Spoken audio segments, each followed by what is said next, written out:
Certaines personnes pensent que la grâce de Dieu dans leur vie est le signe que Dieu valide leur vie. Tu peux être béni financièrement, tu peux être béni dans les affaires, mais Dieu ne valide pas ta vie. Ce n'est pas parce que tu es marié, tu as des enfants, que tes affaires sont bénies, que ça veut dire que ta relation avec Dieu est au beau fixe. Amen. La grâce est trompeuse. Certaines personnes, parce que Dieu ne se répond pas de ses dons et de son appel. Certaines personnes, parce que Dieu t'a fait grâce, tu te dis, ah, c'est vous qui priez, non? Et pourtant, nous, on ne prie pas, mais Dieu nous bénit. Parce que tu es insensé. Tu ne comprends pas que la raison pour laquelle Dieu prend tout son temps avant de te frapper, c'est parce qu'il te laisse le temps de te repentir. Et toi, parce que tu es insensé, tu utilises la grâce de Dieu pour penser que Dieu valide ta vie. Tu penses que tu es trop fort. Tu penses que tu es trop fort, que ce n'est plus God qui digue, mais c'est que c'est toi qui digue. Continue, tu vas te retrouver phare comme Moïse. Tu ne rentres plus. Parce que Moïse est devant le peuple. Dieu dit à Moïse, parle au rocher. Moïse, au lieu de parler au rocher à cause de la colère, il frappe le rocher. Est-ce que l'eau est sortie? Est-ce que l'eau est sortie? L'eau est sortie, n'est-ce pas?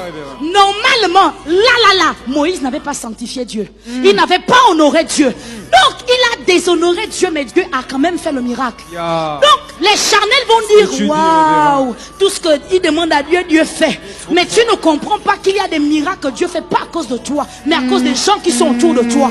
Parce qu'il veut préserver les gens qui marchent avec toi. Il te donne certaines choses. Mais ça ne veut pas dire qu'il valide ta vie.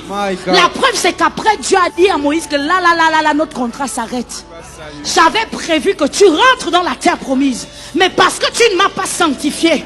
Est-ce que vous réalisez que Moïse s'est mal comporté, mais Dieu a fait le miracle. Donc toi, tu ne viens pas à l'église, tu vis dans la fornication, tu mens, tu pêches, tu voles. Dieu continue de te bénir. Et toi, tu prends cet amour de Dieu pour dire que Dieu valide ma vie.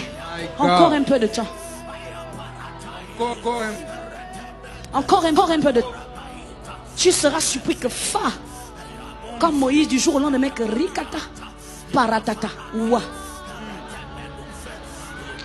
Certains d'entre vous, les problèmes que vous avez eu sur les réseaux sociaux là, il y avait Dieu dedans. Parfois Dieu fait exprès de vous livrer aux Madianites. Parce qu'il veut te montrer que tu es trop têtu. Tu t'es détourné, reviens. Il y a des épreuves qui sont des mégaphones que Dieu utilise pour dire, réponds-toi, tu es sorti du droit chemin. La douleur. Et toi, tu ne comprends pas qu'au lieu de te dire que Dieu n'utilise pas cette épreuve parce qu'il m'a abandonné, parce qu'il y a des moments où Dieu te résiste, parce qu'il veut te sauver. Amen.